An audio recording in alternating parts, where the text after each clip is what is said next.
let's talk about parents for a second. In one of our latest guides that we've created at Springtide, it's called Nurturing Mental Health for Gen Z, a handbook for parents.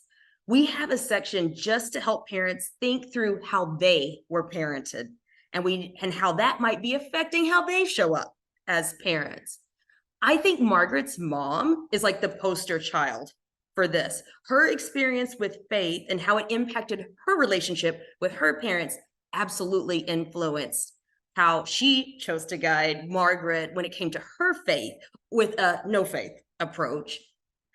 Rabbi Esther, if you can take this one, what has been your experience dealing with those adults who might have had religious related adverse experiences or traumas, and how have you seen it affect how they parent? I think that when we parent, when we become parents, we think that we're going to come in and give our children something that we've already planned in our heads. We have this whole plan of how it's going to be. And either we're going to do something like we love the way our parents parented, so we're going to do exactly that, or we hated the way our parents parented, so we're going to do the complete opposite. And, I don't know about you guys, but I did not think, oh, let me meet up with this child and see what this child needs. That was not my experience until I had the kid. And then I realized, oh, this isn't going to work. It's not going to work for me to bring in what did or didn't work for me as a child.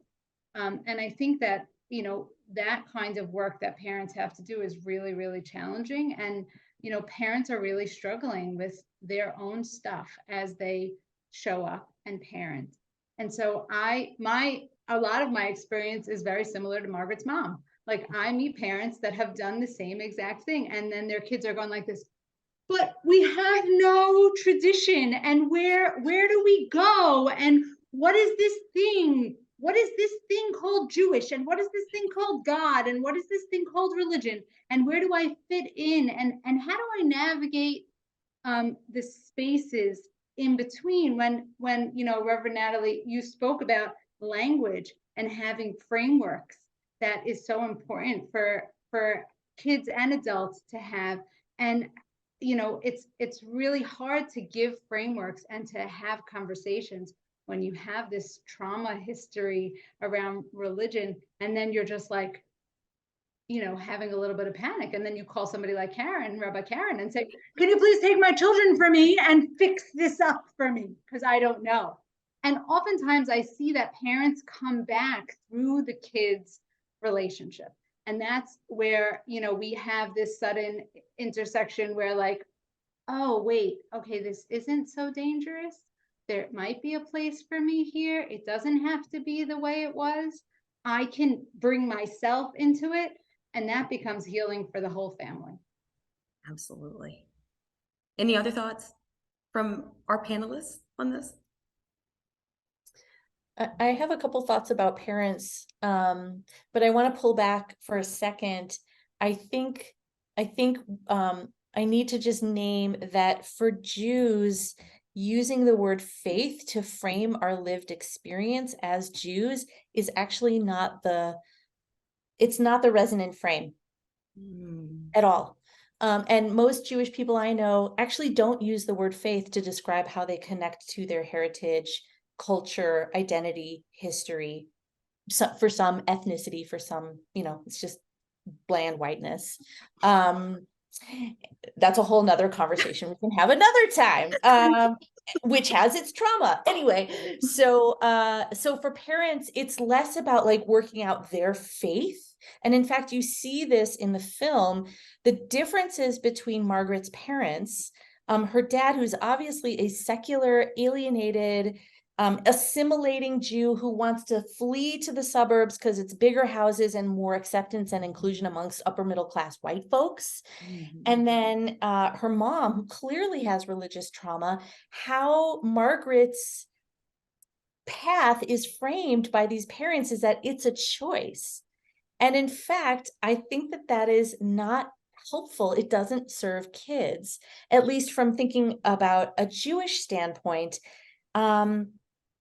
it's actually not about a kid's choice. It's actually the responsibility of parents to support a child in a community and in a framework, and with vocabulary and ritual and culture and story. We're talking about a book and story and magic and smells and bells and sounds and music and all the tactile kinesthetic learning experiences that we can give our kids in a spiritual context. It's about offering that and then allowing them, when age appropriate, when they're starting to question and emerge into adolescence, to figure out, what does this that I've inherited mean to me? And then to turn around, and at least in Judaism with a bar mitzvah experience, a coming of age ritual, it's to turn around and gather that community and to say, here's what I've learned about myself in relationship to my people and my heritage and my culture and community. And here's what this means to me.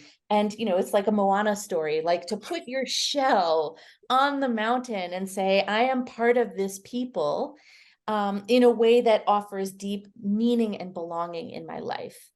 And for parents, at least in a Jewish context, to say, here, take care of this, I think honestly is an abdication of responsibility. And it's a huge missed opportunity to give a gift to kids. And the reasons why, at least for Jews in the United States, is a different conversation.